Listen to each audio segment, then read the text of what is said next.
Mutual inductance. Let us discuss what is mutual inductance. Consider two coaxial solenoids S1 and S2. You see in this figure, the inner solenoid is S1 and the outer solenoid is S2. The length of the solenoid S1 is L and also the length of the solenoid S2 is equal to L.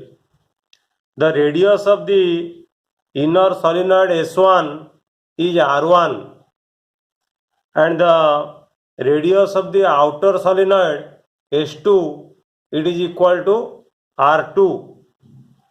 The total number of turns in the inner solenoid S1, let us say, is equal to N1, and the total number of turns in the outer solenoid S2 is equal to N2. So consider two coaxial solenoids S1 and S2, each of length L. Radius of the inner solenoid S1 is equal to R1. Total number of turns in the inner solenoid S1 is N1 and number of turns per unit length in S1 is equal to small n1, remember, and the radius of the outer solenoid S2 is equal to R2. Total number of turns in the outer solenoid is N2 and the number of turns per unit length in outer solenoid is equal to small n2. You should remember it. Suppose a current I2 is set up in the outer solenoid S2. So this current which you are giving in the outer solenoid S2, that is I2, this will set up a magnetic flux through the solenoid S1, and the flux linkage in the solenoid S1 due to the current I2 is given by N1 phi1, that is equal to M12 I2. Okay, this is the flux linkage. We have discussed it, phi proportional to I. So phi is equal to a constant called inductance into the current.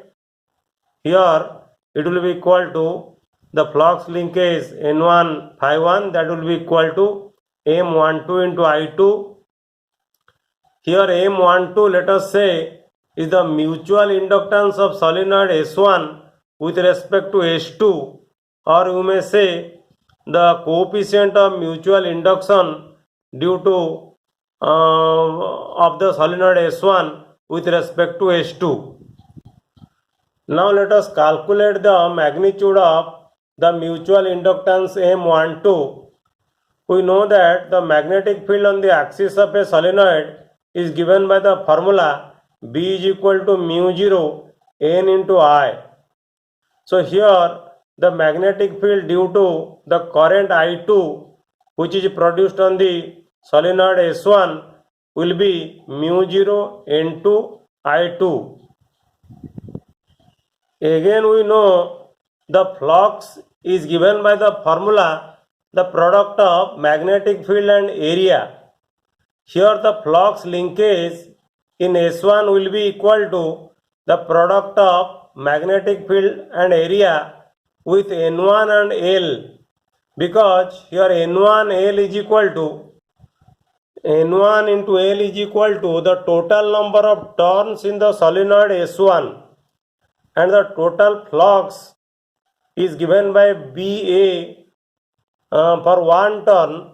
So for N1 into L number of turns, the total flux or flux linkage will be equal to BA into N1L.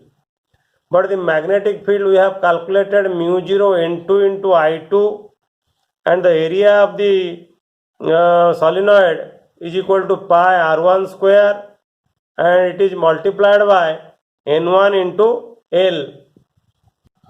So the flux linkage will be equal to N1 phi1, that will be equal to mu 0 N1 N2 into pi R1 square into L into I2.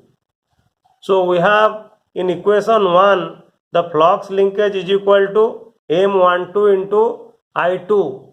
So here this term mu 0 n1 n2 into pi r1 square into L will be equal to m12. Similarly, we can find out the flux linkage in solenoid S2 when a current I1 is passed through the solenoid S1.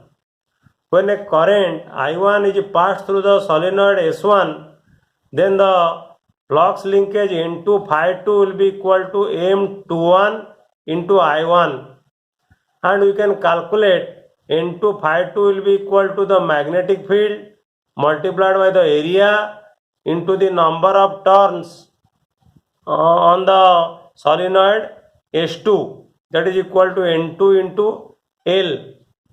Here the flux due to the current I1 in S1 can be assumed to be confined inside S1 since the solenoids are very long.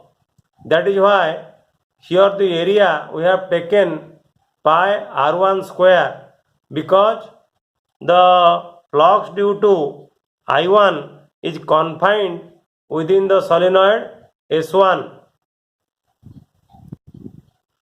So N2 phi 2 is equal to this much, and N2 phi 2 is also is equal to this much. So M21 will be equal to mu 0 n1 n2 pi r1 square into L. Thus M12 is equal to M21, that is equal to M. If instead of a air, a medium of relative permeability mu r is present, then mutual induction or mutual inductance M will be equal to mu r mu 0 n1 n2 pi r1 square into L, because relative permeability mu r is equal to mu divided by mu 0. You should note that the mutual inductance M of a pair of coils depends on their separation and relative orientation. Now suppose you have two coils C1 and C2. The coil C1 is connected to a galvanometer and the coil C2 is connected to a battery through a key. When the key is switched on, there will be flux change through this due to the current passing through this coil C2, which can be detected by the galvanometer G. Similarly, when the switch is off, you will see a deflection in the galvanometer G. Suppose the number of turns in the coil C1 is equal to N1 and the number of turns in the coil C2 is equal to N2, and let us say phi 1 is the flux through the coil C1 when current in the coil C2, let us say I2 is passed. If you allow current I2 pass through the coil C2, the amount of flux change in the coil C1, let us say, is equal to phi 1. So here we have taken two coils C1 and C2. N1 is the number of turns in coil C1. Phi 1 is the flux through the coil C1 when current in the coil C2 is, let us say, I2. And we know the flux linkage in coil C1 due to the current I2 is given by the formula flux linkage is equal to the inductance multiplied by the current. Here the inductance is the mutual inductance. So the flux linkage will be equal to mutual inductance into I2. For currents varying with time, because here the current suppose say vary with time, we will take the derivative of the flux linkage.